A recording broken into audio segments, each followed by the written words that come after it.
Assalamualaikum warahmatullahi wabarakatuh.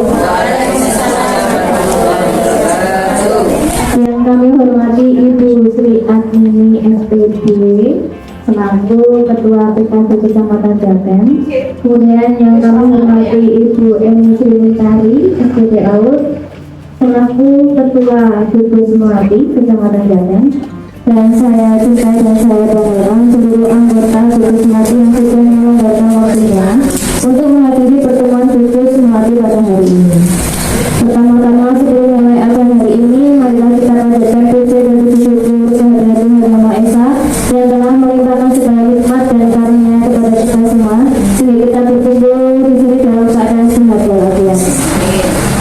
Yang kedua, tentunya salawat serta salam sudah biasanya kami panjatkan kepada Nabi besar Muhammad Sallallahu Alaihi Wasallam beserta dengan keluarga dan para sahabatnya sehingga kita dapat berkumpul di sini dan membimbing kita ke jalan yang lebih terang.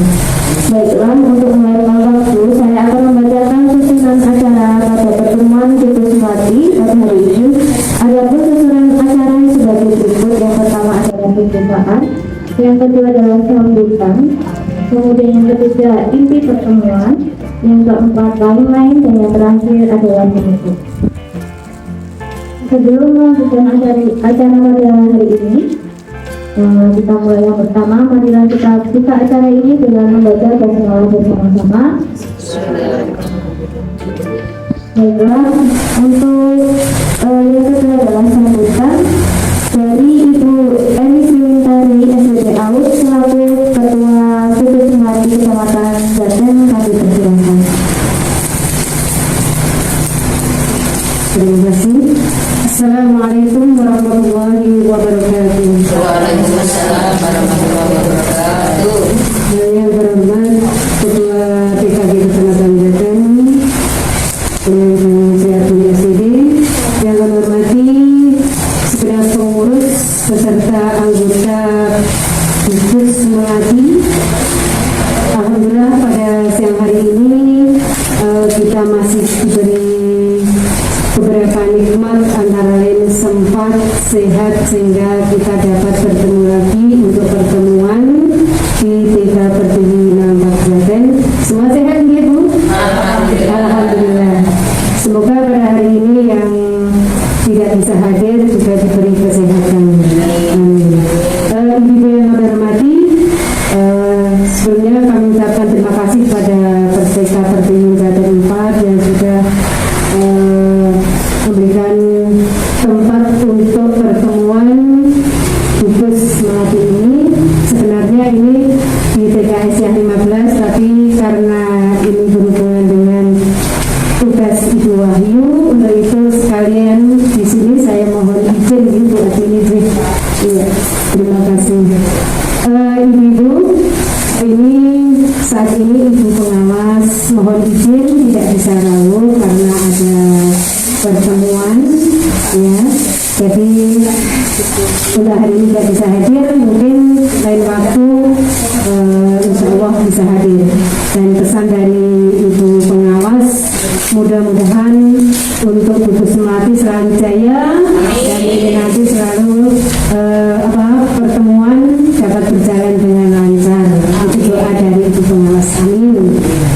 Ibu-ibu, alhamdulillah di sini nanti teman kita Ibu Wahyu Ningsih ini nanti akan mengisi yaitu pembahasan materi modul 1.4 ya, penerapan budaya positif di sekolah gitu ya.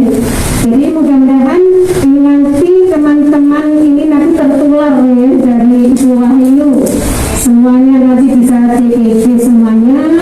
Ataupun jadi guru penggerak semuanya. Atau apa? CPP.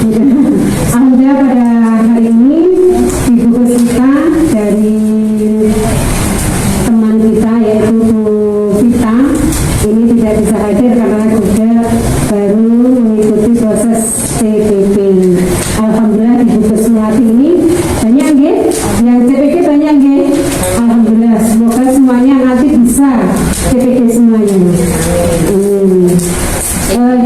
CPP hampir sama nih. Sekarang istilahnya sekarang apa singkatan itu kan hampir sama jadi gitu.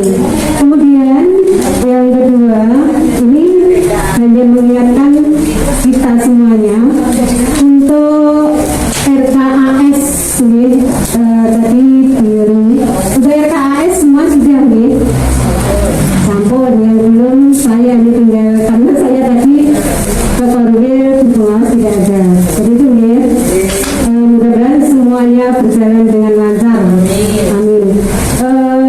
Ibu yang kami hormati, ini nanti kami mohon Bu Wahyu nanti bisa untuk menyampaikan dengan baik, semoga nanti ini sangat bermanfaat sekali karena mungkin tidak semua bisa sudah paham ya.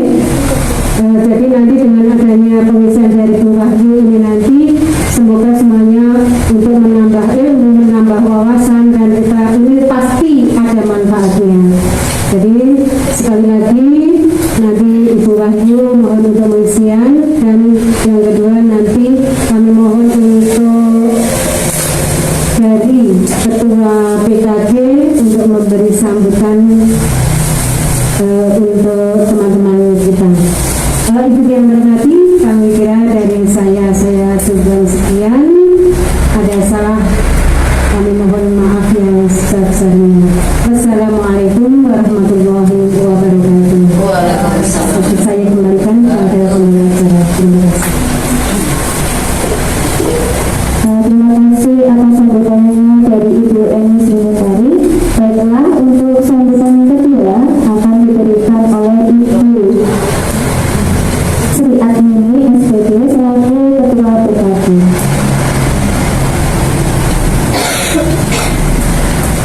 Terima kasih. Bismillahirrahmanirrahim. Assalamualaikum warahmatullahi wabarakatuh. Waalaikumsalam warahmatullahi wabarakatuh. Oh, Mas. Assalamualaikum warahmatullahi wabarakatuh. Waalaikumsalam warahmatullahi wabarakatuh. Sami kok lemes sekali. Ngajar ya. Alhamdulillah rabbil alamin. Wassalatu wassalamu ala asrofil anbiya'i wal mursalin wa ala alihi wa ashabihi ajmain. Ibu pengurus Gugus Melati yang kami hormati, anak-anakku semua yang kami cintai dan kami banggakan. Pertama-tama tak lupa mereka panjatkan puji dan syukur kepada Allah SWT atau Tuhan Yang Maha Kuasa, yang mana pada hari ini alhamdulillahirrahmanirrahim kita semuanya diberikan sehat oleh Allah. Sehat adalah mahal harganya, Ibu ya. Karena kalau sudah sakit, penjenengan tidak bisa merasakan rasanya manisnya teh, rasanya enaknya walaupun itu rasanya enaknya apalagi itu risol. Jadinya alhamdulillahirrahmanirrahim semua sehat, kita semua bisa merasakan enaknya makanan yang disediakan. Yang segera buat dikasih makanan apa saja ya ora enak. Lorong ditarik, apa makmu? Lorong ditarik, buat waras ya. Waras ora ditarik, lorong ditarik. Alhamdulillahirrahmanirrahim kita semua oleh Allah diberi kesehatan sehingga bisa bertemu, berkumpul, bersilaturahmi di TKP di Panjatan ini dalam keadaan sehat dalam acara pertemuan Gugus Melati. Alhamdulillahirrahmanirrahim, sejak dulu sampai sekarang Gugus Melati selalu kompak dan selalu baik. Mudah-mudahan kekompakan semua ini bisa berlanjut istiqomah ya. Tidak ada satu dan yang lain, kekompakan itu jangan sampai terpisah belah karena sesuatu hal. Kalau ada hal-hal yang tidak sesuai, itu adalah hal yang biasa. Insya Allah bisa dibahas bersama, menjadikan kita lebih akrab. Perbedaan itu mesti ada, tidak mungkin kok kasih foto, tidak mungkin. Perbedaan adalah suatu untuk meraih kebersamaan kita. Jadi monggo dari rekan-rekan kita semua di masing-masing lembaga, saya mendengar bukan di gugus kita mungkin ya, dari guru satu dengan yang lain harus saling kompak. Apa meneh relasi kelas satu sekolahan namanya ya, seperti di TK Negeri Umbina itu kan kelasnya ada 4, terus ada KB-nya ada 1 kelas. Nah kalau gurunya A dan B itu suka rukun bangun ini, rukun terus sampai kelas A itu kalau istirahat tidak boleh kumpul dengan kelas B, akan tidak terkontaminasi dan kamu jadi sok ya. Yang anak itu kan biar gitu ya, sampai seperti itu. Makanya monggo kekompakan kita yang rukun ini kita jalin terus, kita ingat-ingat terus, jangan sampai terjadi perpecahan antara kita. Hal yang sepele diabaikan saja, jangan dibuat besar-besar ini, karena mungkin hal sepele kalau dibesarkan menjadi besar, tapi kalau diabaikan insya Allah menjadi baik. Selanjutnya untuk bahasa Jawa, karena kita itu orang Jawa, mari sebagai guru ini anak-anak muda ini mungkin ya bahasa Jawa ini sok isek rodok rapatek. Seperti contoh ini, ada tamu makanya, Assalamualaikum, Waalaikumsalam. Kalau lama tambah ada buka-buka, dia bu, keluar besiran. Itu terjadi seperti itu. Mungkin di antara sini mungkin ada, ya. Dia bu monggo, kalau nggak tidak rumiin karena narak mengkosi buku kepala. Itu kan kalau tidak rumiin. Karena yang ditindak-tindak kita adalah sebagai orang yang dihormati diri kita sendiri ya. Coba dibidang. Jangan seperti itu. Kalau besiran, silang adalah untuk kita yang dihormati, untuk kayak nenek, ibu, kakak. Nah, kalau kita ya adi atau Pak Bu, seperti itu kalau dia terus, itu bagus. Ini sudah dibahas sakit lebih mau ketemu karo sing di cara-cara yang lebih tua, salah kaprah, ini salah kaprah. Dia banget ke kantor namanya. Mbak itu kalau bagi pemberhentian dia Mbak itu, mungkin bagi tenaga malih lah, mundur. Nah itu yang seperti itu. Monggo kita belajar sekarang bahasa Jawa itu di Google ada, ya, Google ada. Nanti tinggal kita mengaplikasikannya ke sehari-harinya. Untuk itu paling tidak 1 minggu 1 kali anak-anak kita ajari bahasa Jawa biar tidak ketinggalan bahasa Jawa. Mungkin diadopsi orang luar negeri, orang barat bisa pandai berbahasa Jawa, kita sendiri malah orang iso. Karena ini sebenarnya itu udah pintar-pintar ya, nyindir ya pintar, dalang ya iso, basa halus ya pintar, itu orang Belanda.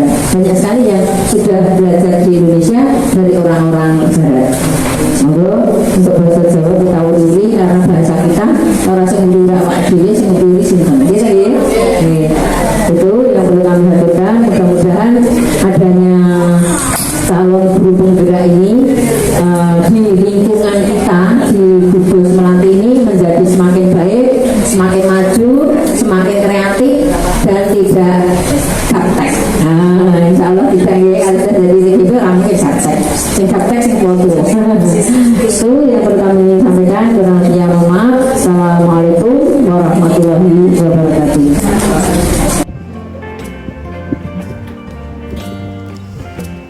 Terima kasih atas sambutan yang luar biasa dari Ibu Sri Adni SPD selaku Ketua PKK Kecamatan Jaten.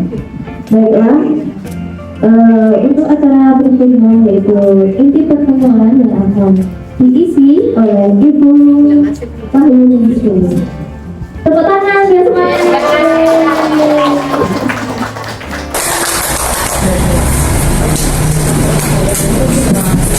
Ya, terima kasih. Terima kasih atas waktu yang diberikan kepada saya, Bu Sekretaris. Assalamualaikum warahmatullahi wabarakatuh. Waalaikumsalam warahmatullahi wabarakatuh. Alhamdulillahirrahmanirrahim. Saya panjatkan puji syukur dumateng Allah Dina basa Jawa dumateng kepada Allah Subhanahu wa Ta'ala yang telah melimpahkan rahmat, hidayah, pokoknya semuanya nikmat yang kita rasakan hari ini banyak banget. Longgar, sehat, bisa ketawa, bisa apa ya, pegang uang, bisa sama teman-temannya, banyak banget tak terhitung. Insya Allah itu tidak semuanya karena Allah sayang kepada kita. Atas Pemberian Allah kami syukuri alhamdulillahirobbil alamin. Kepada yang terhormat Ibu Ketua PKJ Bu Sri Atini, kepada yang kami hormati Ibu Ketua Khusus Melati Ibu Eni Sri Minitari SPP, dan kepada teman-teman semuanya yang kami sayangi Ibu Melati. Halo. Ngantuk ya? Hai.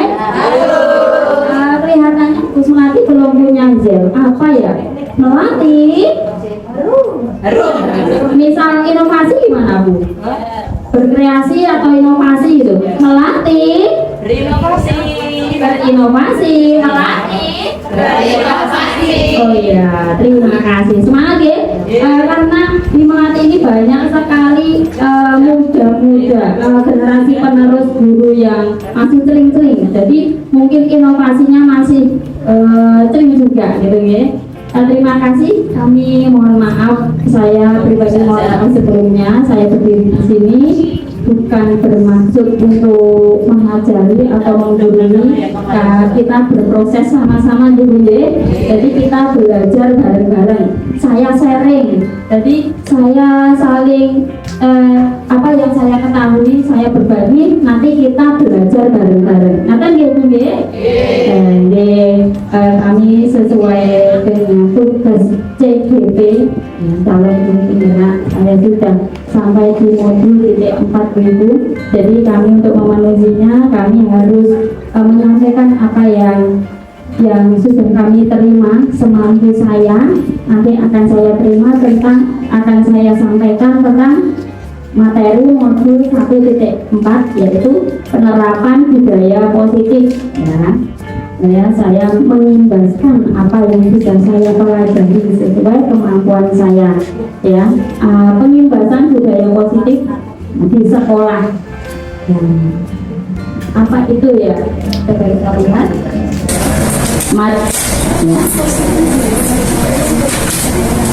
materi budaya positif yang kita pelajari hari ini.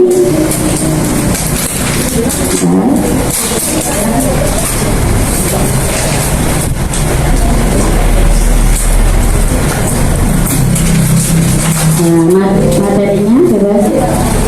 Materi pengimbasan budaya positif. Yang pertama nanti kita ada 6 materi Bu. Semoga semuanya sampai selesai nggak ngantuk ya. Yang pertama yaitu disiplin positif dan nilai-nilai kebajikan universal. Yang kedua teori motivasi, hukuman, konsekuensi, penghargaan, restitusi. Yang ketiga keyakinan kelas. Yang keempat kebutuhan dasar dan dunia berkualitas. Yang kelima yaitu 5 posisi kontrol. Selanjutnya yang terakhir yaitu segitiga restitusi. Nah itu ada 6 pokok bahasan. Yang pertama apa Bu? Kelihatan? Disiplin positif dan nilai-nilai kebajikan. Nilai-nilai kebajikan apa ya? Nah ini latar belakang saya yaitu latar belakang kenapa disiplin positif ini. Karena sekolah itu merupakan tempat yang aman, nyaman, menyenangkan bagi seluruh warga sekolah, terutama bagi para murid untuk belajar sesuai dengan pemikiran Ki Hajar Dewantara yang menyatakan bahwa pembelajaran di sekolah itu harus bisa apa? Supaya semua warga sekolah itu aman, merasakan aman, nyaman, terutama para murid ketika belajar dia merasa aman, tidak terbebani, tidak merasa terancam. Nah, yaitu yang pertama pendidikan berpihak pada murid dan memerdekakan murid. Jadi intinya pemikiran Ki Hajar Dewantara yang berpihak pada murid itu kita tidak selaku subjek itu bukanlah guru. Jadi yang selaku subjek adalah murid. Pendidikan yang berpihak pada murid ya, bukan guru yang menentukan gitu ya. Nomor 2 menuntut sesuai kodrat anak. Jadi ada kodrat alam dan kodrat zaman. Jadi kita sebagai pendidik itu sebenarnya hanya menuntut tidak menciptakan. Jadi menuntut apa yang sudah menjadi kodrat anak. Anak itu sejak lahir sudah memiliki kodrat.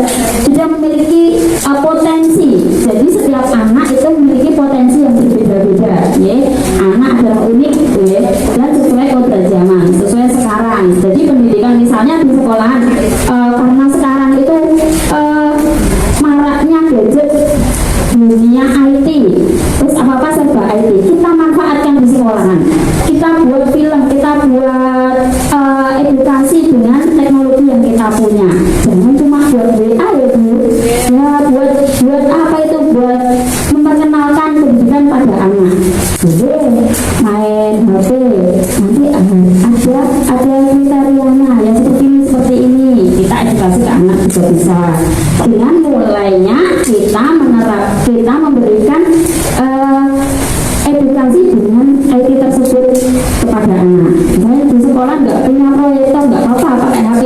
Temanya rekreasi, nggak bisa ke candi. Kasih lihat lewat HP, senang banget bu. Mana bu candinya? Nah gitu Mas ya. Nah yang ketiga, tidak bertentangan dengan nilai-nilai kemanusiaan. Jadi itu sesuai pemikiran Gajah Dewantara. Jadi budaya positif adalah salah satu faktor yang dapat diciptakan untuk mewujudkan pembelajar yang sesuai tujuan pendidikan nasional. Ya, melalui budaya positif, maka hal-hal baik akan bisa diterapkan melalui berbagai kegiatan di sekolah. Diawali dengan budaya positif, ya. Kegiatan pembelajaran itu akan berlangsung mulus dengan diawalinya budaya positif. Apa-apa yang positif, kegiatan yang positif, perilaku yang sesuai nilai-nilai moral. Nah, berikut disiplin positif dan nilai-nilai kebajikan universal itu identik disiplin. Disiplin itu biasanya cenderungnya apa bu? Pasti enek tata tertib, ya enggak? Ada peraturan. Kalau disiplin pasti enek peraturan nih, gitu. Orang sesuai peraturan tak disiplin gitu. Nah, itu mesti identik sama itu. Ada tata tertib, peraturan, kepatuhan, dan hukuman. Misalnya kalau tidak disiplin ada hukuman gitu. Jadi kita masuk ke bahasan yang pertama, yaitu disiplin positif dan nilai-nilai kebajikan universal. Jadi menurut Ki Hajar Dewantara menyatakan bahwa untuk mencapai kemerdekaan pendidikan saat ini, untuk menciptakan murid yang merdeka, syarat utamanya adalah harus ada disiplin yang kuat. Nah, disiplin yang dimaksud adalah disiplin diri yang memiliki motivasi internal. Jadi untuk kelangsungan pendidikan pada saat ini, pendidikan yang merdeka itu diawali fondasinya itu disiplin dari diri sendiri. Ya. Sebagai pendidik, tujuan kita adalah menumbuhkan disiplin dari anak didik. Anak bisa mengontrol diri dan percaya diri, sehingga mereka bisa berperilaku dengan mengacu pada nilai-nilai kebajikan universal dan memiliki motivasi intrinsik. Dan tujuan dari disiplin positif yaitu nilai-nilai kebajikan itu tadi ya. Nilai-nilai kebajikan, sedangkan nilai-nilai kebajikan itu adalah sifat-sifat positif manusia yang merupakan tujuan mulia yang ini dicapai setiap individu. Menurut Gajah Dewantara, jadi itu tadi harus punya disiplin positif dari diri sendiri. Jadi tugas guru adalah mendorong, memotivasi anak agar memiliki disiplin yang berasal dari diri sendiri, bukan karena suruhan. Jadi tugasnya hanya menuntun ya, mendorong, memotivasi. Yaitu nilai-nilai kebajikan universal yang sekarang ingin dicapai oleh setiap warga Indonesia, setiap anak Indonesia kita yang dikenal dengan profil pelajar Pancasila ya. Profil pelajar Pancasila itu sangat luar biasa. Ada berapa dimensi Ibu? 6. Ada apa saja? Beriman, ya, beriman, bertakwa kepada Tuhan Yang Maha Esa dan berakhlak mulia. Kenapa berimannya kok ditaruh di atas sendiri ya? Kenapa Bu? Ada yang bisa jawab? Iya betul sekali. Dimulai dari itu nomor 1 yang pertama, makanya itu ditaruh di atas sendiri.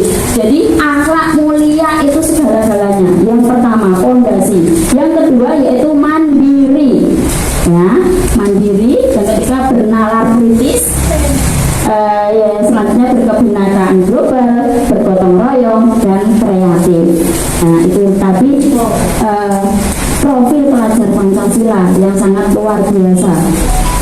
yang berikutnya juga selain itu juga ada nilai-nilai kebajikan itu, yaitu termasuk toleransi, rasa hormat, menghargai, percaya diri, komitmen, kreatif, banyak banget Bu, bersyukur, rajin, empati, tanggung jawab, dermawan, keberanian. Ibu-ibu punya ide yang lain? Apa nilai-nilai kebajikan selain yang di atas, yang di depan itu?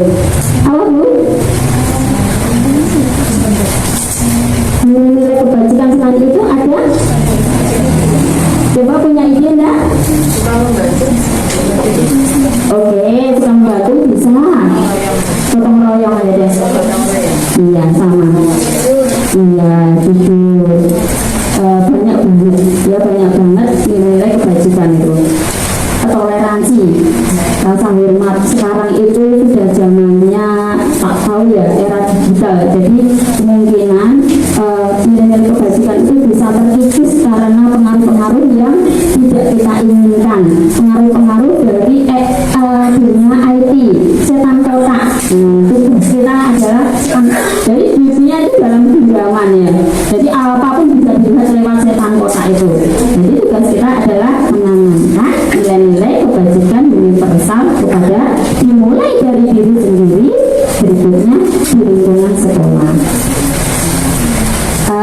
Analisis kasus, bila di sekolah Anda tidak ada aturan yang memberikan surat teguran bagi karyawan atau pegawai yang sering datang terlambat, atau tidak ada atasan yang memberikan Anda penghargaan menjadi karyawan terbaik karena sering tepat waktu, apakah Anda akan tetap datang tepat waktu untuk mengajar murid panjenengan? Oh tetap. Mengapa Bu? Iya, karena sudah mempunyai tanggung jawab, tidak perlu menunggu ditegur atau diberi pujian. Seperti pepatah Jawa, orang maju mergo dipuji, orang mundur mergo dicaci.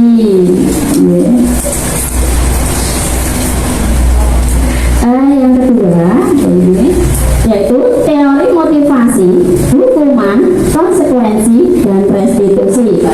Jadi motivasi itu apa toh? Motivasi adalah dorongan yang timbul pada diri seseorang secara sadar maupun tidak sadar untuk melakukan suatu tindakan dengan tujuan tertentu. Jadi dorongan dari diri sendiri, kemauan diri sendiri, kesadaran diri sendiri. Menurut Diana Dawson dalam bukunya Restriction Schooling Discipline menyatakan ada 3 motivasi perilaku manusia. Yang pertama, 1. Untuk menghindari ketidaknyamanan atau hukuman. Coba ingat-ingat. 2. Untuk mendapatkan imbalan atau penghargaan dari orang lain. 3. Untuk menjadi orang yang mereka inginkan dan menghargai diri sendiri dengan nilai-nilai mereka yang telah dicapai mereka sendiri. Menurut ibu-ibu suka yang mana? Menghindari hukuman atau pengen dapat imbalan? Atau ya wis sesuai keinginanku, ya wis itu komitmenku gitu. Pilih yang mana Bu Ibu? Oh, pilih yang 3. Hebat semuanya. Pilih yang 3 yang bagus, semoga terrealisasi.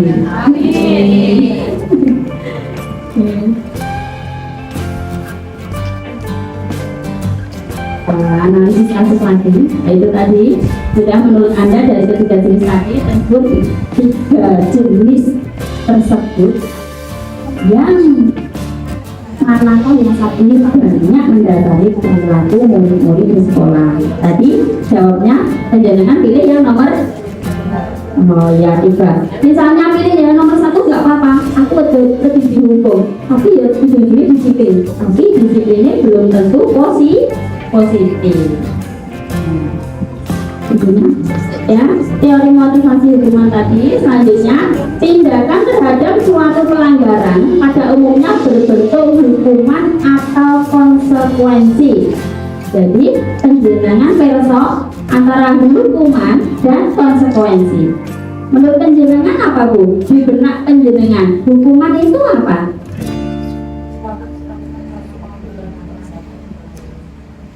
Iya, kita bahas enggak. Hukuman itu dilakukan satu arah. Jadi yang memberikan, yang menghukum. Jadi yang hukum tidak tahu, maksudnya tidak diberi kesepakatan, ya. Terus yang bersifat spontan, ujuk-ujuk, nah, tidak direncana. Terus seseorang akan membenci kedisiplinan, akibatnya itu, ya. Kalau konsekuensi terjadi dua arah, jadi antara dua orang mempunyai kesepakatan, jadi kamu ini maka kamu ini sudah tahu konsekuensinya gitu. Terus sudah direncana berdua dari dua pihak, akibatnya seseorang akan menghargai disiplin, itu akibatnya. Lagi mendorong anak untuk hukuman, mendorong anak menyakiti diri sendiri, jadi anak akan depresi, bisa juga mutung, bisa juga. Terus konsep diri yang buruk, ya, itu akibat hukuman. Terus cenderung menyembunyikan kesalahan, jadi berat dihukum, dia bisa melakukan apa saja, bisa yang tidak bagus, tidak kalau dan orang dihukum. Jadi itu cenderung menyembunyikan kesalahan. Terus merasa terpaksa, kalau hukuman itu merasa terpaksa. Kalau konsekuensi mendorong anak agar mudah menyesuaikan diri, jadi karena sudah ada kesepakatan. Konsep diri yang baik, jadi konsep diri yang baik. Terus lagi anak akan, kalau hukuman, anak akan merasa marah, merasa bersalah, terus merasa diperlakukan, dipermalukan, merasa tidak dihargai. Itu akibatnya kalau hukuman. Efeknya, kalau konsekuensi, anak akan menghargai disiplin tadi. Nah, tapi kalau hukuman tidak nyaman dalam jangka waktu panjang, jadi toko sobe-sobenya tidak berefek, ya. Kalau konsekuensi tidak nyaman dalam jangka waktu pendek, misalnya orang garap, apa ya dua kalau anak TK, kalau mainan terus tidak membereskan, dia merasa tidak nyaman pada saat itu, tapi itu konsekuensinya. Tapi berikutnya dia membayar.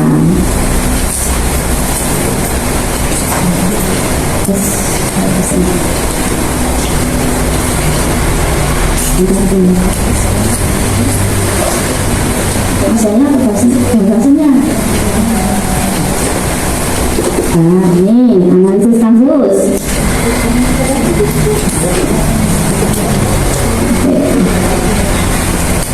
Misalnya analisis kasus.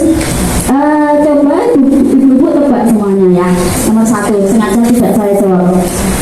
Mencatat 100, saya tidak akan mengulangi lagi karena terlambat. Jadi nyatet aku tidak akan mengulangi. Aku tidak mengulangi selama 100. Itu termasuk hukuman atau konsekuensi? Nah, apa Bu?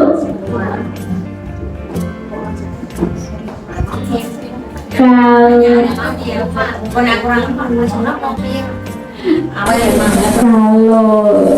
mencatat 100, saya tidak akan mengulangi lagi karena terlambat.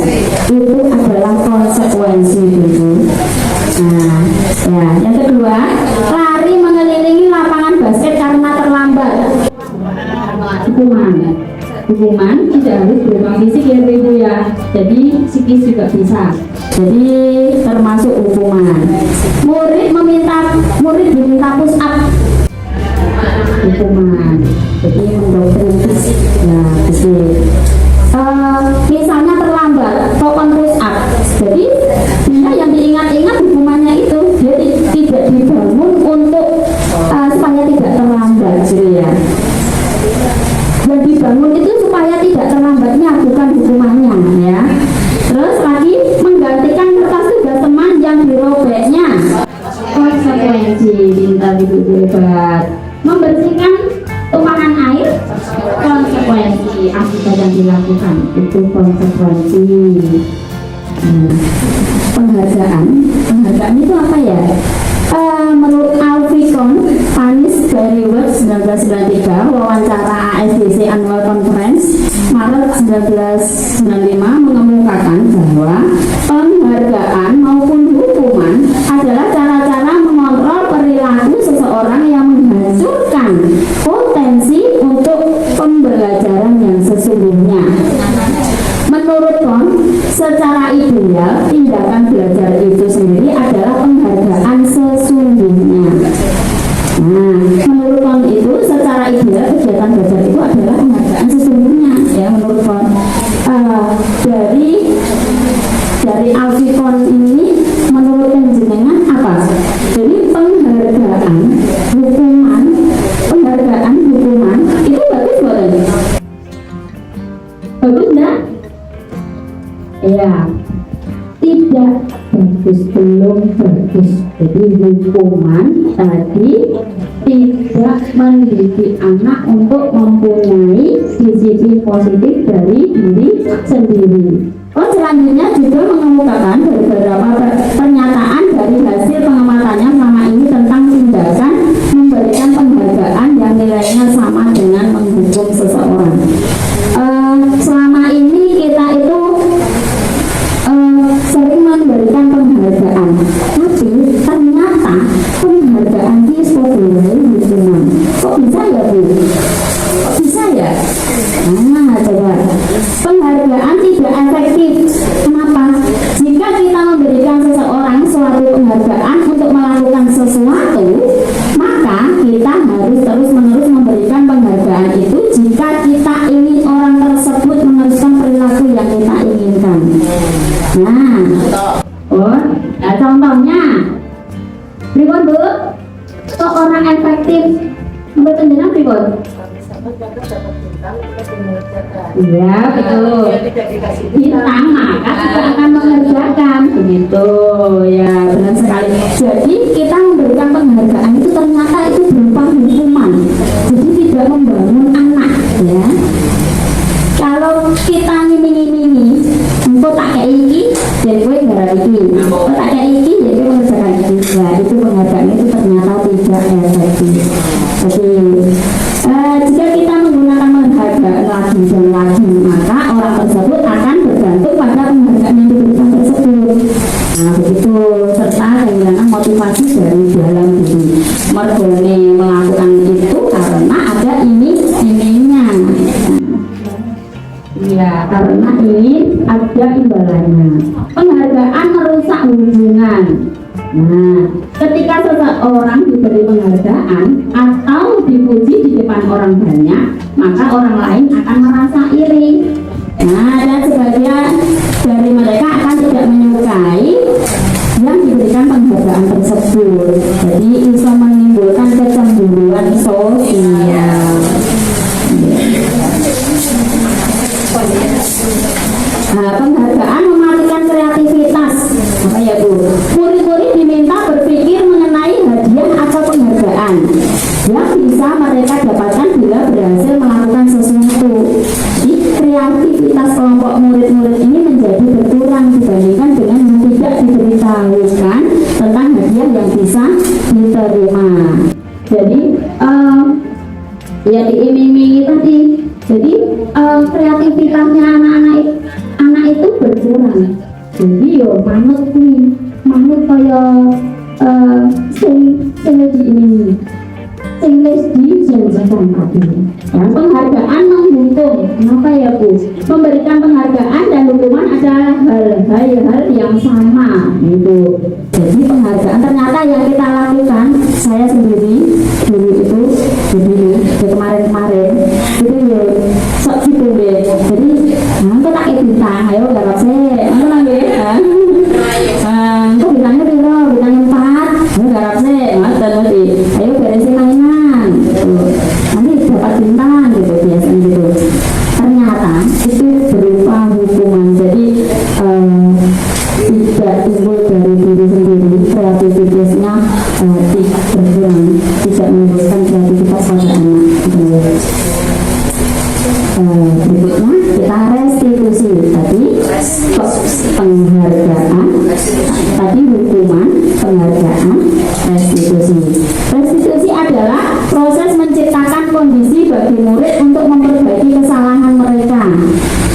sehingga mereka bisa kembali pada kelompok mereka dengan karakter yang lebih kuat.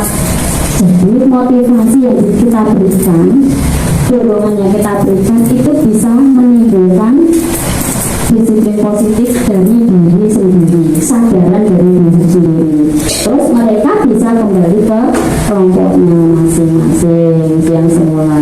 Restitusi juga merupakan proses kolaboratif yang mengajarkan murid untuk mencari solusi untuk masalah mereka dan membantu murid berpikir tentang orang seperti apa yang mereka ingin menjadi yang mulia dan bagaimana mereka harus memperlakukan orang lain. Jadi itu bedanya tadi penghargaan, hukuman sama restitusi. Jadi restitusi bisa mengembalikan anak pada kelompoknya, bisa diterima pada kelompoknya.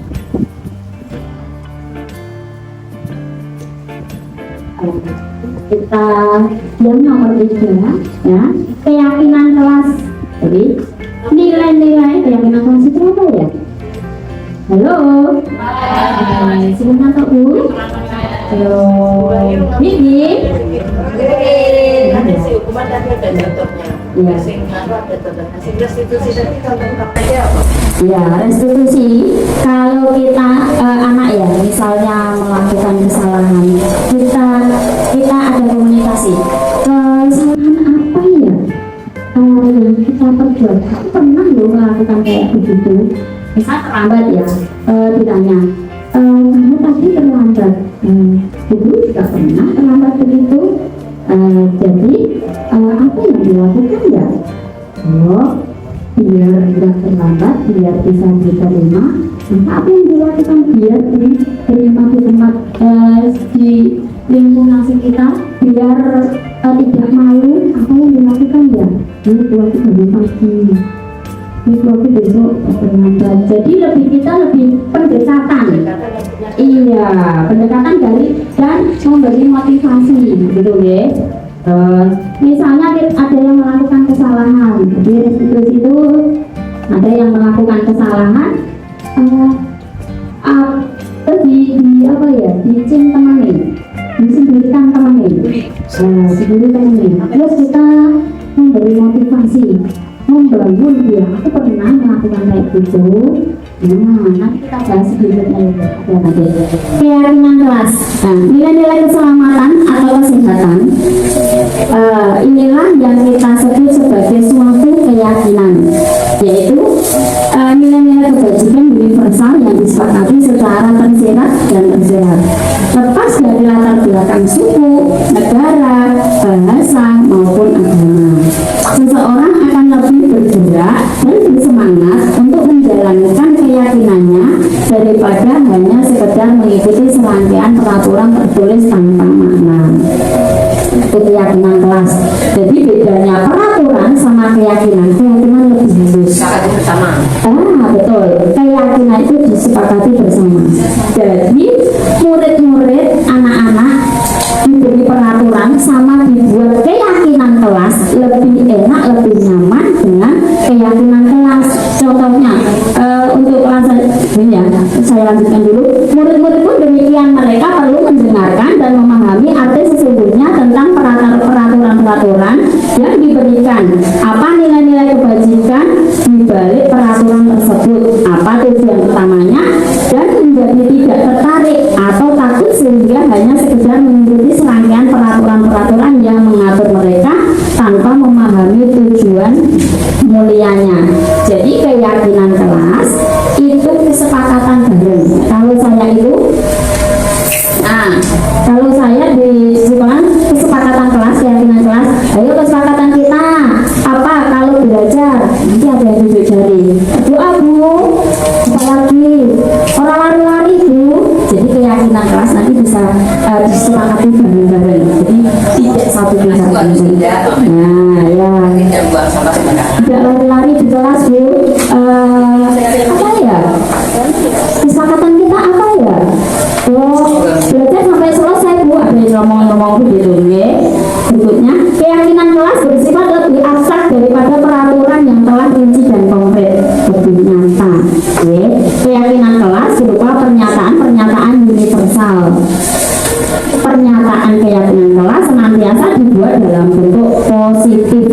kalimat positif. Usahakan kita menggunakan kalimat positif keyakinan kelas. Biasanya ada yang lari-lari di kelas. Kesepakatan kita keyakinan kelas kita apa ya kemarin ya kita buat itu. Orang lari-lari itu berarti orang lari-lari itu apa ya namanya?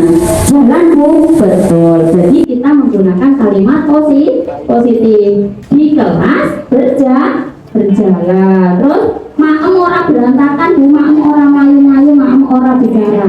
Itu kan negatif dong ya kalimatnya. Kita menggunakan kalimat positif berarti apa? Maem jujur.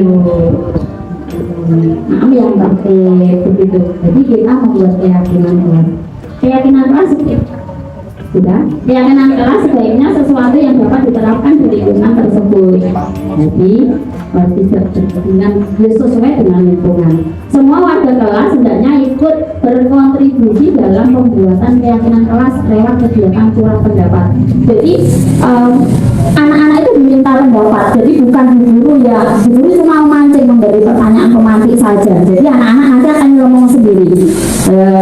Berikutnya pokoknya anak itu akan mengutarakan. Nah, tinggal ibu dulu nanti memberi kalimat memancing untuk memberikan kalimat positif. Jadi bersedia meninjau kembali keyakinan kelas dari waktu ke waktu. Jadi misalnya kita untuk buat keyakinan kelas ada kertas folio ya Bu. Jadi bocah-bocah nanti ada gambar garis, gambar berdoa.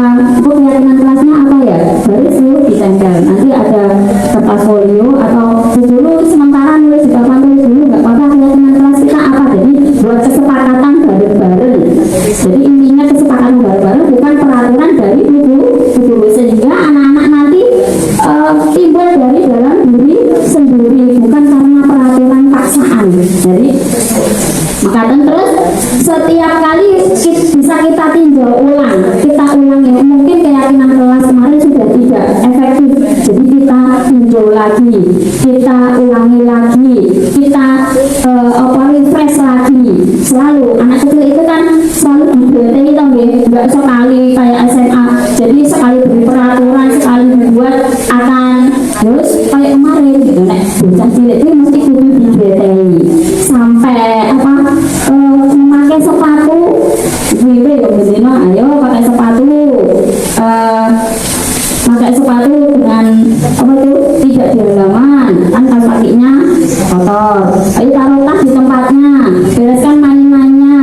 Nah seperti itu harus dibetei. Keyakinan kelas kita apa? Nah berikan kalimat yang positif tadi, terus di refresh, selalu di refresh. Keyakinan sekolah atau kelas selanjutnya bisa dilekatkan di dinding kelas di tempat yang mudah dilihat semua warga. Jadi semua warga juga mengetahui. Jadi bapak ibu guru, orang tua juga mengetahui. Sebenarnya begitu nggih. Kita berproses nggih, bareng-bareng nggih, kita belajar bareng. Mulai dari kita dari ini bismillah kita mau berubah, mau menjadi yang lebih baik, berusaha terutama saya nggih. Terus berikut ini mana yang merupakan kesepakatan kelas dan mana yang merupakan keyakinan kelas. Coba ibu semuanya, ada hijau, ada merah di sana. Coba saya katakan, datang tepat waktu, mengucap salam, menjaga kebersihan sekolah, berdoa sebelum dan sesudah kegiatan, aktif dalam pembelajaran, tertib. Nah itu sebelah kiri, yang sebelah kanan. Kami guru dan murid yang saling menyayangi. Kami murid yang semangat belajar. Kami murid yang bertanggung jawab. Kami murid saling menghargai. Kami murid peduli dengan teman-teman. Nah, itu semuanya mana yang termasuk kesepakatan dan mana yang termasuk keyakinan? Apa Bu? Apa Bu? Yang itu apa? Terus yang merah apa?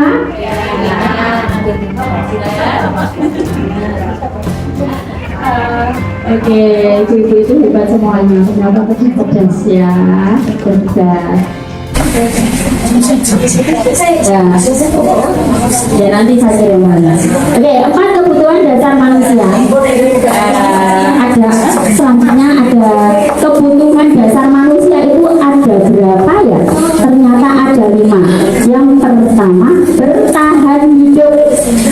Yang kedua, kasih sayang dan rasa diterima. Yang ketiga, kesenangan, penguasaan, kebebasan. Jadi sebelum ke sini kita semua itu punya dunia berkualitas. Dunia berkualitas kita itu berbeda-beda. Kalau saya mungkin punya dunia berkualitas, misal dan murid mimpi kreatif itulah duniaku, itu aku seneng banget. Dan aku itu sholat tertib itulah dunia berkualitasku. Nah, menurut penjenengan punya nggak dunia berkualitas? Bisa kasih contoh Mbak Sapaus atau Bu Yuri, dunia berkualitas penjenengan apa ya? Sebelum masuk ke sini, punya dunia berkualitas?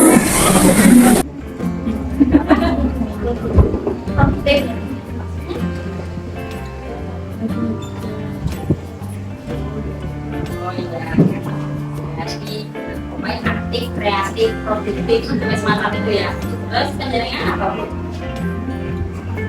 Sangat. Dunia berkualitas tuh, ya aku semangat gitu. Aku ki kualitas tuh neng gini ki. Ngerti ya? Jadi itu. Selanjutnya kita lanjut ya. Ini tadi kebutuhan dasar manusia. Nah, dari mana tadi ya? Bertahan hidup. Jadi semua orang itu punya kebutuhan dasar. Iya, nek ora terpenuhi ya. Bagaimana ya? Nah, analisis kasus coba. Bimo, seorang anak TKP selalu berlari keluar kelas menuju jalan raya di depan sekolahnya yang ramai dengan kendaraan. Tingkahnya membuat guru Bu Ani bingung dan seringkali lari mengejarnya. Ada beberapa kemungkinan jawaban yang diberikan Bimo. Jadi identifikasi kebutuhan yang ingin dipenuhi oleh Bimo. Jika respon Bimo seperti ini, dan responnya Bimo ini, aku senang main kejar-kejaran dengan ibu guru, seru. Nah, apa tadi? Nah, saya kembali dulu. Nah, tadi bertahan hidup. Jadi bertahan hidup, kebutuhannya itu terus kasih sayang, rasa diterima. Jadi jika tidak mempunyai kurang kasih sayang, dia bisa melakukan apapun. Jadi pengen digateni, terus kesenangan. Biasanya anak itu ada yang tertekan, misal di sekolah atau di rumah itu tertekan, dia pengen mencari kesenangan, memenuhi kebutuhannya dengan kesenangan. Terus penguasaan, itu bisa melakukan ini, penguasaan. Terus kebebasan, pengen bebas. Yang tadi menurut penjenengan apa ya? Apa? Oh iya, Bimo seorang TKP selalu berlari-lari keluar kelas menuju jalan raya di depan sekolahnya yang ramai dengan kendaraan, mayu-mayu mengarahkan.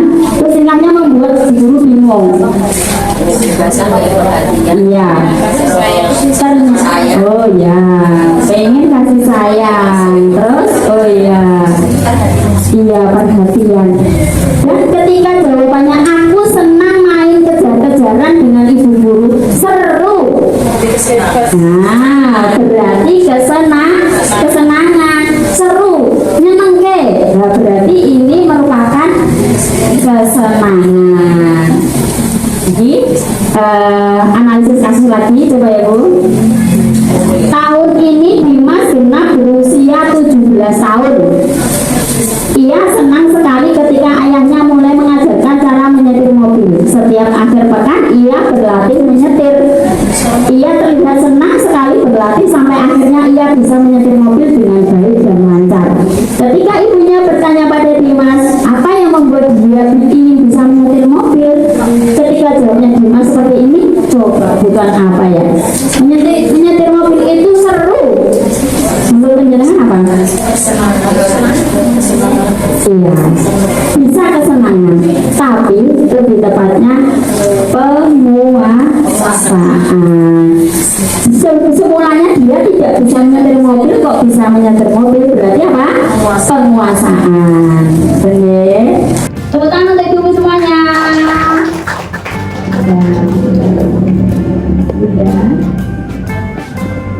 Yang terakhir terakhir, yang kelima, belum terakhir, posisi kontrol. Jadi berdasarkan pada teori Dr. William Dawson, berkesimpulan ada 5 posisi kontrol yang diterapkan seorang guru, orang tua ataupun atasan dalam melakukan kontrol, yaitu 5 posisi kontrol. Tadi ada kebutuhan, sekarang 5 posisi kontrol. Kebutuhan tadi apa Bu? Ingat-ingat apa Bu? Yang tadi apa Bu? Kesenangan, kekuasaan, kasih sayang, kebiasaan, iya bertanggung, hebat semuanya. Yang sekarang 5 posisi kontrol itu apa saja ya? Pendukung, pembuat rasa bersalah, teman, pemantau, dan manajer. Coba kita kupas satu-satu ya Bu ya. Ya. Kita kupas satu-satu. 5 posisi kontrol itu apa saja ya? Nah, pendukung. Jadi seorang pendukung bisa menggunakan dukungan fisik maupun verbal. Orang-orang yang menjalankan posisi pendukung senantiasa mengatakan bahwa sekolah memerlukan sistem atau alat yang dapat lebih menekan murid-murid lebih dalam lagi. Pendukung. Jadi guru-guru yang menerapkan posisi pendukung biasanya mengatakan, ini aturan saya, atau awas, tungguan dari sekolah naik kelas mayu-mayu, awas. Nah, itu pendukung. Terus kamu selalu saja salah, itu mesti langsung kok yang lemprak. Nah, itu pendukung. Terus selalu yang terakhir biasanya. Pendukung selalu mesti kita berdarah kayak dewe, bersinau dari dewe. Nah, itu posisi ucapannya pendukung. Jadi 5 posisi kontrol tadi pendukung. Ibu-ibu masuk nggak? Masuk. Kasih kalah gitu ya. Setelah tahu ilmu ini mari kita berproses bareng-bareng ya. Berusaha, bismillah. Kalau kita juga manusia ingin berusaha yang lebih baik ya. Guru seperti ini senantiasa percaya hanya ada satu cara agar pembelajaran bisa berhasil, yaitu cara dia sendiri. Menurut dia dulu, pokoknya arah kayaku, wes pokoknya kudu kayaku. Nah gitu ya. Nah pendukung sakit macam ya. Jadi pendukung ada suaranya tinggi. Mesti kalau gitu. Terus bahasa tubuh, mata melotot, jari menunjuk. Begitu. Ini padahal yang menunjuki yang satu kekian 4 ke kita ya. Begitu. Kalau melotot-melotot, tolak tenang.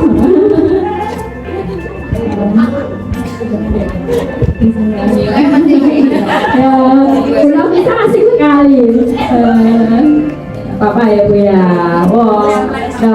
Ya menurut diri kita itu ya baik kok ya. Menurut diri kita itu ya wis bener. Wis pol nggih. Bener. Keinginan kita itu ya pokoknya kudu manut aku. Berikutnya ya, yang kedua, 5 posisi kontrol tadi ada pendukung. Yang kedua, pembuat merasa bersalah. Pada posisi ini biasanya guru akan bersuara lebih lembut. Pembuat rasa bersalah akan menggunakan keheningan yang membuat orang lain merasa tidak nyaman, rasa bersalah atau rendah diri.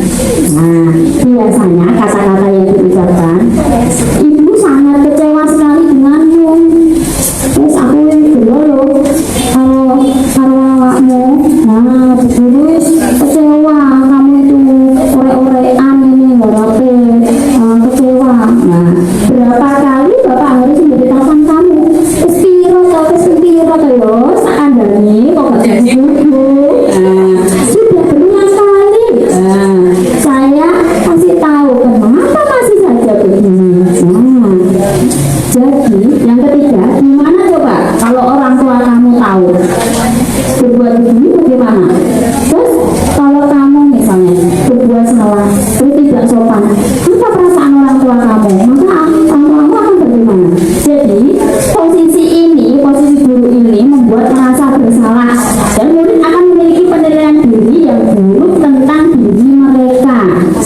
Murid merasa tidak berharga dan telah mengecewakan orang-orang disayangnya. Jadi murid akan merasa aku ini salah, aku ini muridnya pokoknya murid tersebut akan merasa melongso gitu ya, merasa bersalah. Misalnya tadi loh, kamu melakukan kesalahan itu nanti piye, bapakmu piye. Jadi murid akan merasa bersalah, oh itu bodoh aku, ini sebabku. Jadi perkataan kita sebagai posisi kontrol pembuat merasa bersalah akan membuat anak ya rendah diri, kecewa, terus sedih gitu, terus ya sedih, kecewa, aku udah kesalahan besar padahal belum tentu besar.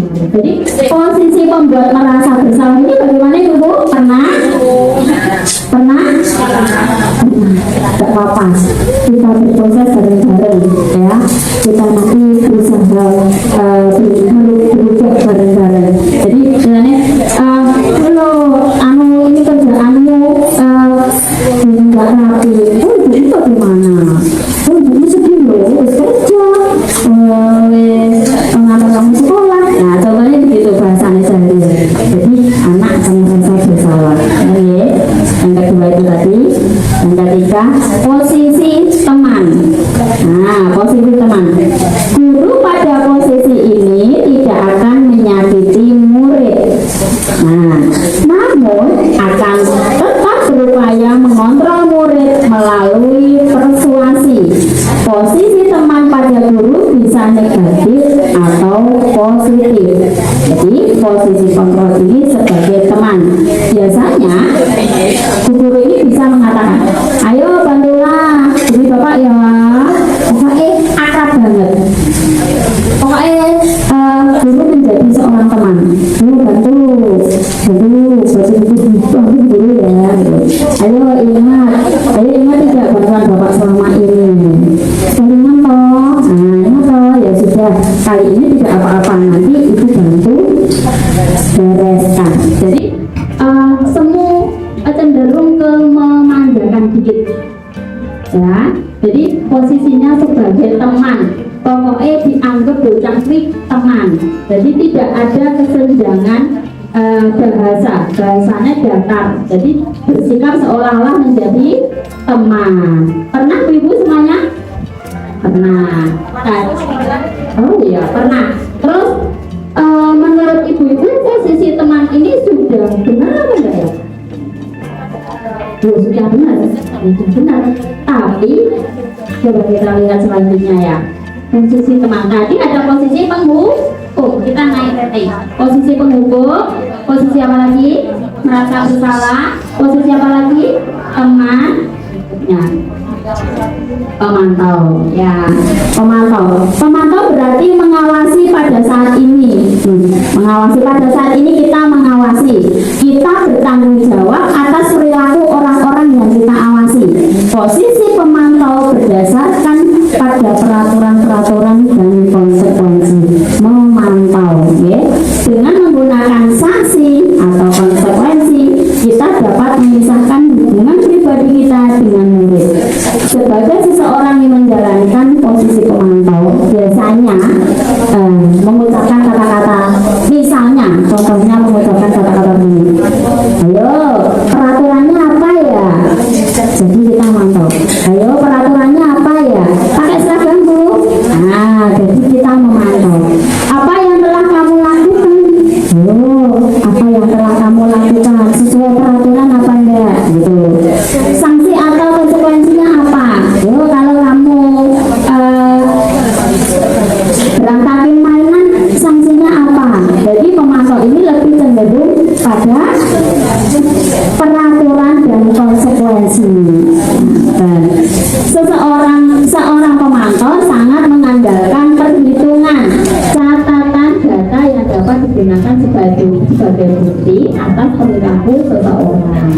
Jadi posisi pemantau sendiri berawal dari teori stimulus respon yang menunjukkan tanggung jawab guru dalam mengontrol murid. Ya benar, itu tanggung jawab guru mantau ya. Jadi posisi kontrol ini adalah cenderung pada peraturan sama keyakinan. Kontrol, mantau. Ini bener guru, ayo lari-lari neng kelas, bener guru, mainan di jalan kaki, gitu. Mantau. Berikutnya ya Bu ya, manajer. Nah, ini puncaknya, manajer. Manajer adalah posisi di mana guru berbuat sesuatu bersama dengan murid, mempersilahkan murid mempertanggungjawabkan perilakunya, mendukung murid agar dapat menemukan solusi atas permasalahannya sendiri. Jadi guru orang mau nyalahke tapi bisa memotivasi murid menemukan solusi ketika murid tersebut melakukan kesalahan. Di sini penekanan bukan pada kemampuan membuat konsekuensi, jadi namun dapat berkolaborasi dengan murid bagaimana memperbaiki kesalahan yang ada. Nah, posisi kontrol. Posisi kontrol apa ya Bu ya? Posisi kontrol. Posisi kontrol manajer. Posisi kontrol manajer menurut Ibu apa? Jika anak melakukan kesalahan, tidak hanya apa Bu? Iya, tidak hanya menyalahkan tapi mendorong, memotivasi agar bisa menemukan solusi. Nah, biasanya orang berkata begini, apa yang kita yakini? Ayo, kembali ke keyakinan kelas kita awal. Lari-lari nonton kelas mau orang berjalan. Ayo keyakinan ini mau apa? Kok sekarang lari-lari jadi? Oh iya, kita punya kesepakatan, iya dulu jalan. Nah, apa kamu meyakininya? Yakin perbuatannya tidak baik, yakin perbuatannya baik atau tidak baik. Nah, begitu biasanya pertanyaan itu. Jika kamu meyakininya, apakah kamu bersedia memperbaikinya? Jika kamu memperbaiki ini, hal ini menunjukkan apa tentang dirimu? Nah, biasanya perkataannya manajer begitu. Apa rencana kamu untuk memperbaiki hal ini? Jadi posisi kontrol manajer menurut Ibu bagaimana? Lebih bagus dari teman, lebih jelek dari pembuat merasa bersalah atau bagaimana? Iya, ternyata dari 5 posisi kontrol tadi ada apa Bu tadi? Membuat merasa bersalah.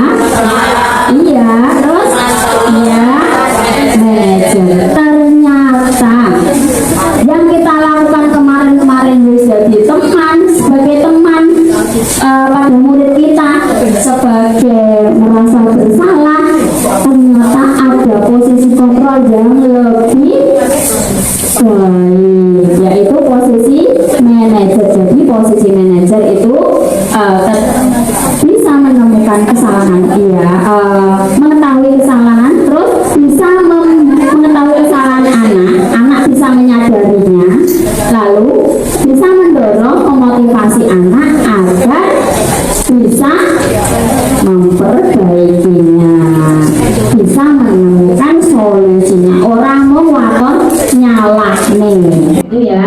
Hip hip, hore, hip hip, melatih, wangi, melatih, inovasi, melatih,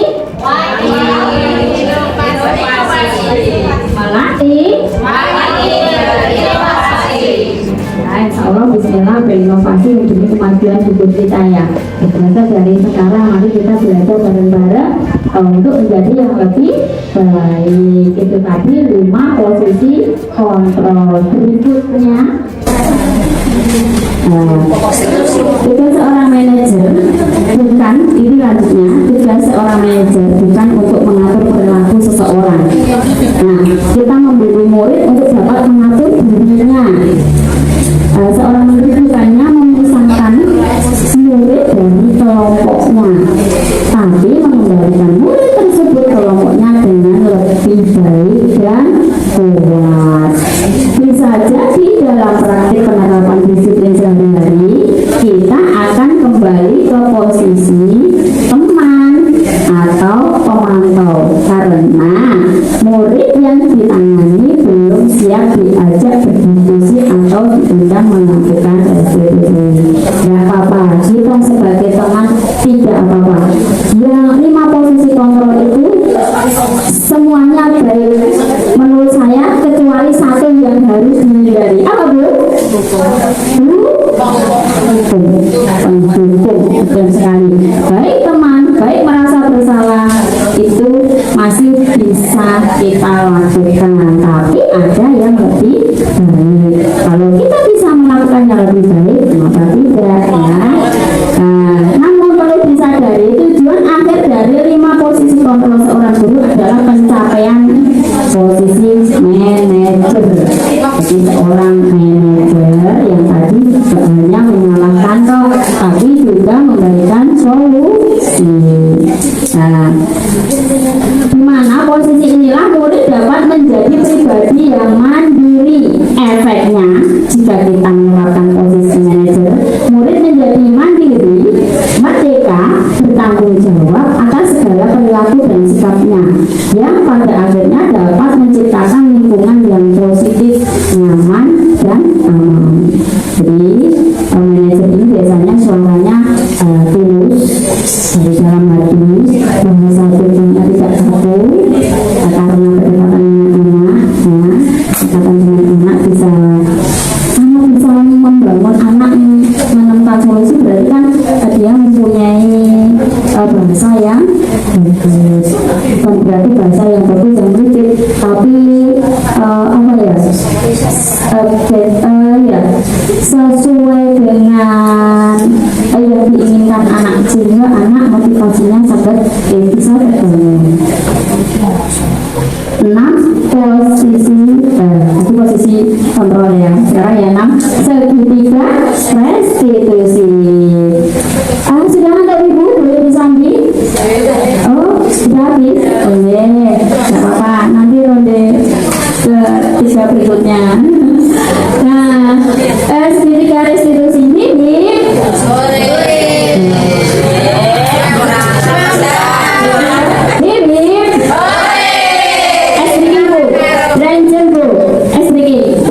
jari 2, jari tembak, hitungan ketiga balik, oke?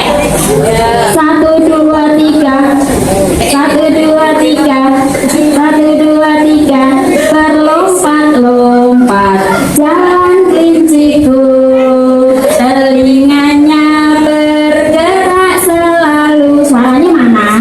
Ku kejar-kejar sampai aku ulangi, yo, ditembak kelincinya, mari ke sini tembak, yo, berlompat-lompat, jalan kelinciku, telinganya bergerak selalu, ayo dibuka semua sini, ku kejar-kejar sampai aku lelah, tak tertangkap, larinya cepat, kita diajarkan ke murid, senang banget. Kelincinya lari, ditembak, lari ke sana, ditembak. Nanti lama-lama tetap bisa. Senang, biar les. Masih ngantuk? Berarti pembawaan. Ya, segitiga restitusi. Diana Gosen dalam bukunya Restitusi School Discipline 2021 telah merancang sebuah tahapan untuk memudahkan para guru dan orang tua dalam melakukan proses untuk menyiapkan anaknya untuk melakukan restitusi, bernama segitiga restitusi. Nah, segitiga restitusi itu apa saja ya? Yang pertama, menstabilkan identitas, validasi tindakan yang salah, Nah, jadi segitiga restitusi cenderung sama teori kontrol. Ketika satu menstabilkan identitas, teori kontrolnya yaitu kita semua akan melakukan hal yang terbaik yang bisa kita lakukan. Validasi tindakan yang salah. Nah, teori kontrolnya semua perilaku memiliki alasan. Jadi validasi tindakan yang salah. Alasannya kenapa melakukan itu? Kenapa, kok bisa? Nah itu kalau menstabilkan identitas, diem sih. Malah kamu melakukan ini ya? Apa-apa? Terus menanyakan keyakinan telah teori kontrolnya, kita semua memiliki motivasi. Berikut ini adalah simbol lambang segitiga restitusi. Itu yang pertama tadi apa Bu?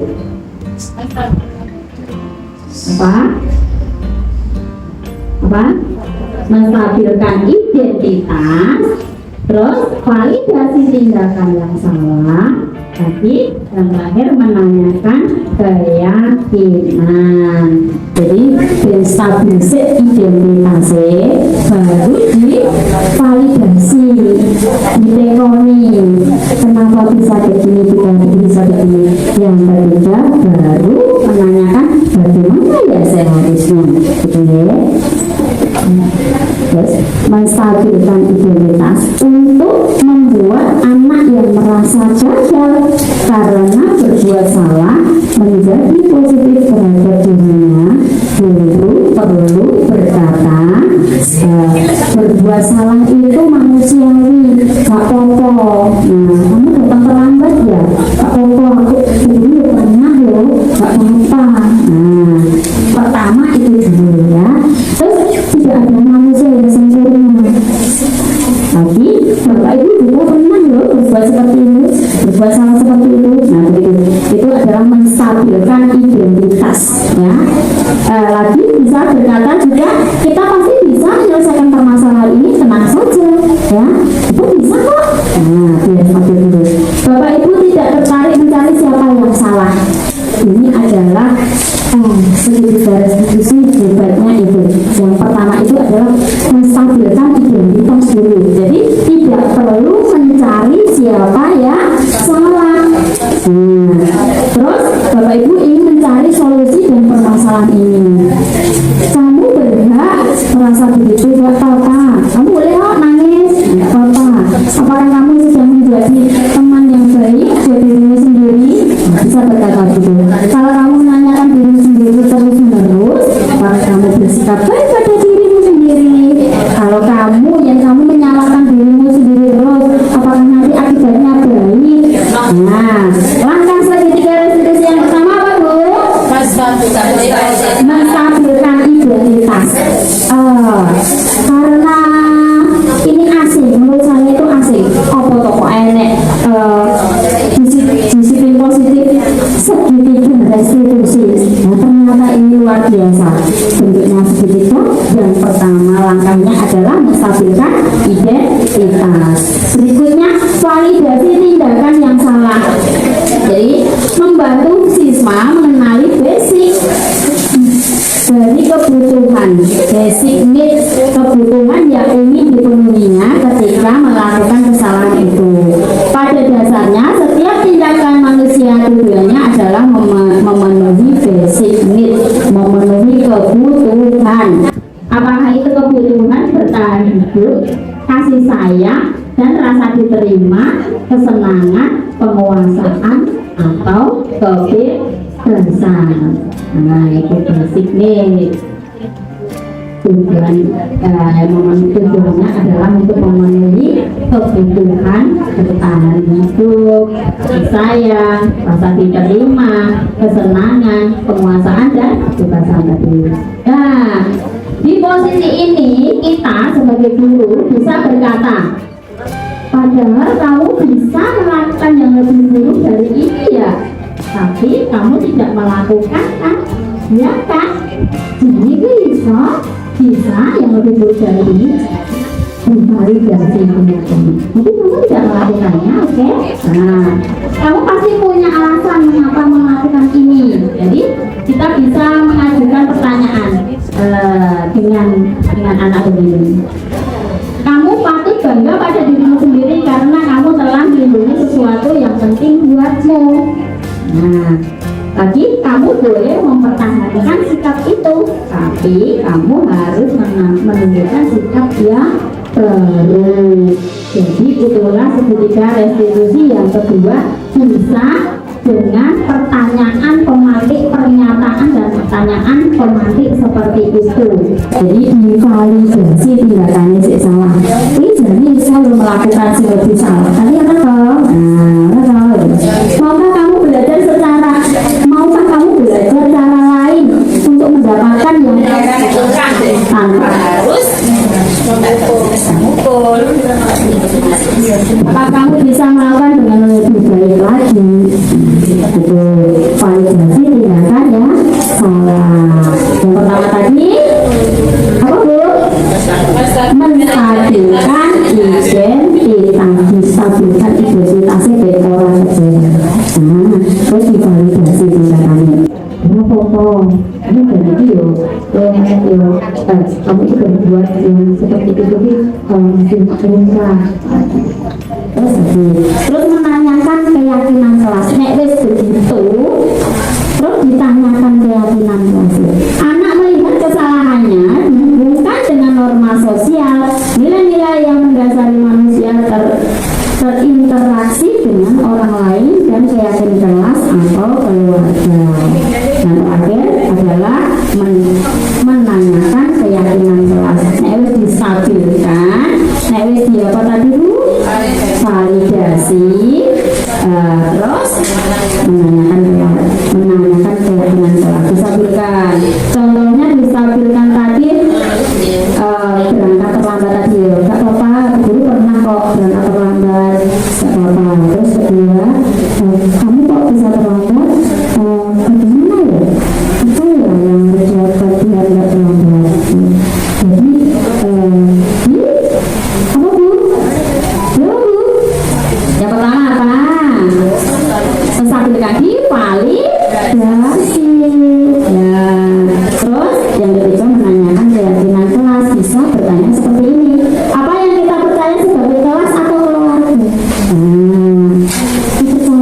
Kita kelas kita apa nilai umum yang kita sepakati, yang kita sepakati. Ingat kan kesepakatan kita? Kesepakatan kita tidak terlambat. Tapi bahasa positifnya apa? Datang tepat waktu. Ingat yang tadi ya Bu ya. Jadi menggunakan kalimat positif. Jadi tidak terlambat, positifnya datang tepat waktu. Tidak membereskan mainan, membereskan mainan gitu ya. Terus kamu mau jadi orang yang seperti apa? Nah, jadi diberi pemantik, jadi diberi pertanyaan pemantik. Oke, kalau kamu begitu, terus keinginanmu itu apa toh? Besok mau jadi apa toh? Jadi anak bisa terbuka, bisa termotivasi dari dalam diri sendiri. Jadi penting untuk menanyakan pada anak kehidupan seperti apa yang mereka inginkan. Cita-citamu pengen jadi apa toh? Jadi dimotivasi dari itu. Pengen jadi tentara, oh iya, kan jadi tentara dari sana. Tentang tepat waktu mulai dari sekolah, misalnya begitu. Apakah ingin menjadi orang yang sukses, bertanggung jawab? Apakah kamu bisa dipercaya? Jadi diberi pemantik seperti itu kita perlu gitu. Jadi untuk membangun dari diri sendiri, disiplin dari diri sendiri. Baik Ibu, tadi sudah berapa disiplin positif yang kita pelajari? 6, banyak banget. 6. Insya Allah dari 6-6-nya semoga bermanfaat bagi kita semua. Nah, sudah sampai terima kasih. Terima kasih karena kita telah belajar bareng, belajar bersama-sama. Semoga kita bisa menerapkan disiplin positif yang lebih baik di lingkungan kita, terutama dari dalam diri kita sendiri. Ya Bu ya. Bismillah ya. Terus untuk anak didik supaya anak didik bisa berkembang sesuai dengan kodratnya, sesuai dengan potensi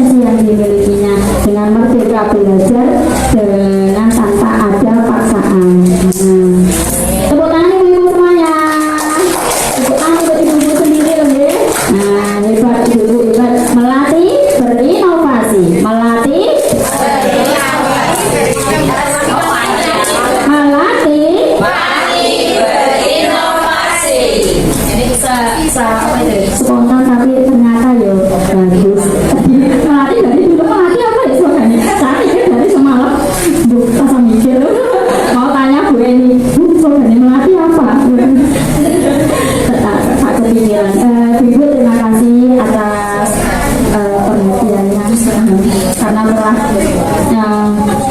memberi dorongan motivasi buat diri saya dan jenengan sendiri untuk bisa berubah, untuk bisa menjadi yang lebih baik. Sekian dari saya, semoga bisa bermanfaat bagi kita semua. Ya, amin amin ya rabbal alamin. Dari saya cukup sekian. Akhirnya, wassalamualaikum warahmatullahi wabarakatuh.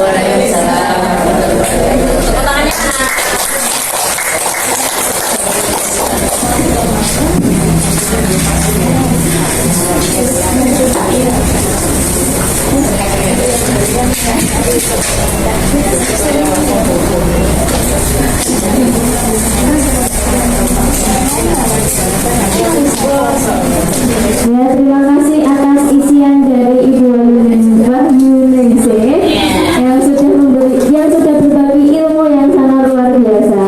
Semoga kita termotivasi dan terinspirasi jejak menjadi calon guru penggerak seperti Ibu Wahyuningsih. Ya, ibu di sini ada yang berikutnya. Ya, ada lebih ya. Berat Bu? Iya. Jadi mudah aja belum bisa. Ibu sambil menunggu parisan.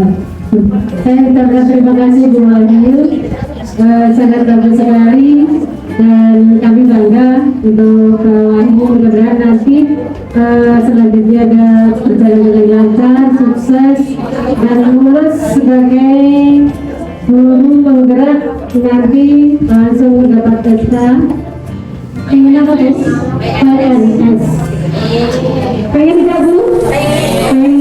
Moga segera yang lain daftar semuanya, karena itu ada harapan untuk guru penggerak ini. Itu mungkin mendapat SK kepala, bisa mendapat PNS, bisa guru ya. Yang PNS, nanti yang PNS bisa jadi pengawas, juga bisa kalau memenuhi golongannya. Iya, jadi ada laporan. Pada waktu kita mengikuti workshop IKM dari Tugas Melati, mendapatkan reward. Iya. Terima kasih, tepuk tangan buat Tugas Melati. Mendapatkan reward ini berupa uang. Itu kita akan sama Tugas Melati. Semoga nanti karena belum berjalan orang belum.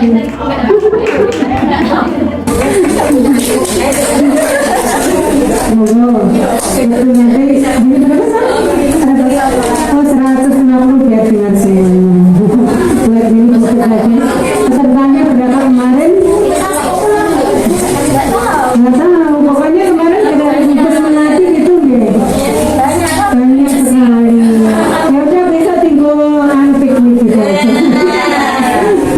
Tinggal piknik ya. Oke, monggo. Lain-lain mungkin ada masukan dari ketua lagi? Tidak ada, monggo.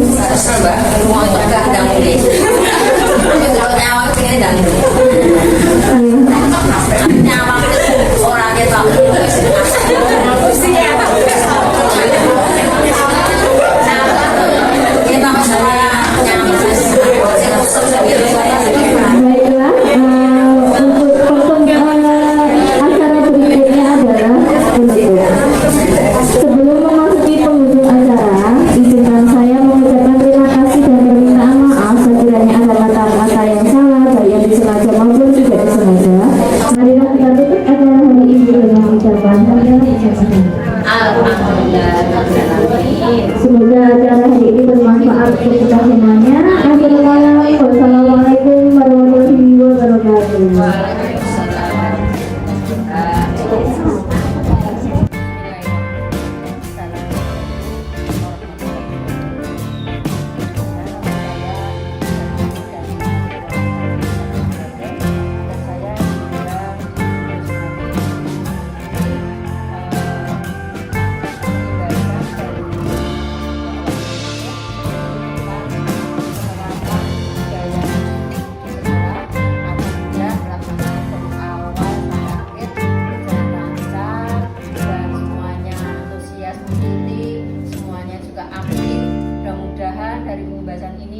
dilaksanakan, diterapkan di lembaga masing-masing. Dengan adanya ini di lembaga khususnya di Melati ini bisa semakin baik, sukses sesuai yang kita harapkan. Apa yang menjadi cita-cita Mbak Wahyu menjadi CGP, menjadi guru penggerak Merdeka Belajar, menjadi teladan daripada Gus ini. Mudah-mudahan sukses selalu. Amin. Sekian, terima kasih. Kurang lebihnya mohon maaf. Assalamualaikum warahmatullahi wabarakatuh. Assalamualaikum warahmatullahi wabarakatuh.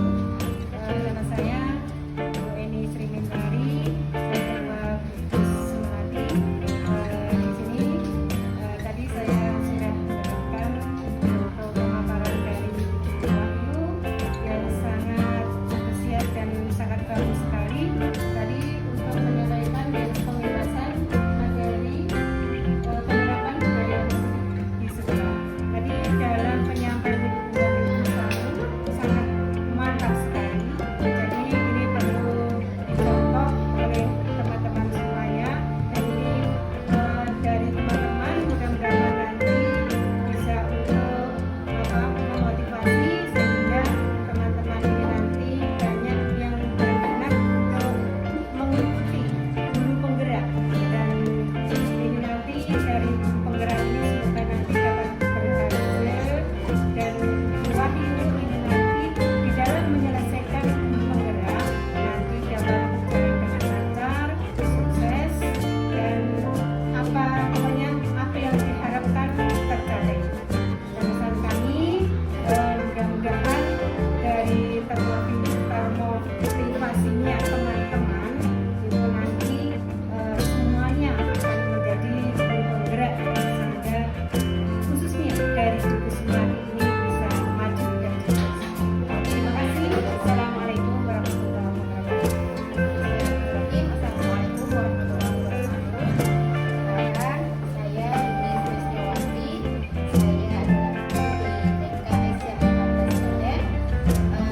Kebetulan yang pada hari ini kita melaksanakan kurs Melati dan masih dengan pembahasan materi modul oleh Ibu Wahyu tentang penerapan budaya di sekolah. Ibu Wahyu sudah memaparkan materi yang cukup baik, dan kita semuanya alhamdulillah bersemangat untuk mengikuti, dan apa yang disampaikan sungguh sangat bermanfaat bagi kita semuanya, khususnya dalam membina mendidik generasi bangsa untuk mempunyai disiplin yang positif mulai dari pendidikan kita ini. Semoga bisa menginspirasi rekan-rekan yang lain, khususnya kita di masyarakat ini, dan membawa kita semuanya untuk kedepannya menjadi pendidik yang lebih baik. Terima kasih. Mohon maaf apabila ada salah. Assalamualaikum warahmatullahi wabarakatuh. Bismillahirrahmanirrahim. Assalamualaikum warahmatullahi wabarakatuh. Perkenalkan, nama saya Enisa Fazil Kusmanito. Saya selaku Sekretaris Gugus Melati Kecamatan Jaten.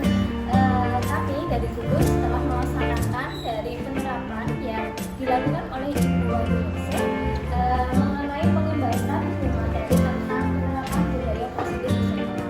Dan alhamdulillah apa yang disampaikan dari Ibu Wahyu sungguh luar biasa. Ilmu-ilmu yang sudah disampaikan terserap dengan sangat baik, dan semoga kita sebagai guru terinspirasi menjadi calon guru penggerak berikutnya. Sukses selalu kepada Ibu Wahyu Ningsih. Semoga apa yang dicita-citakan tersampaikan. Baiklah, wassalamualaikum warahmatullahi wabarakatuh.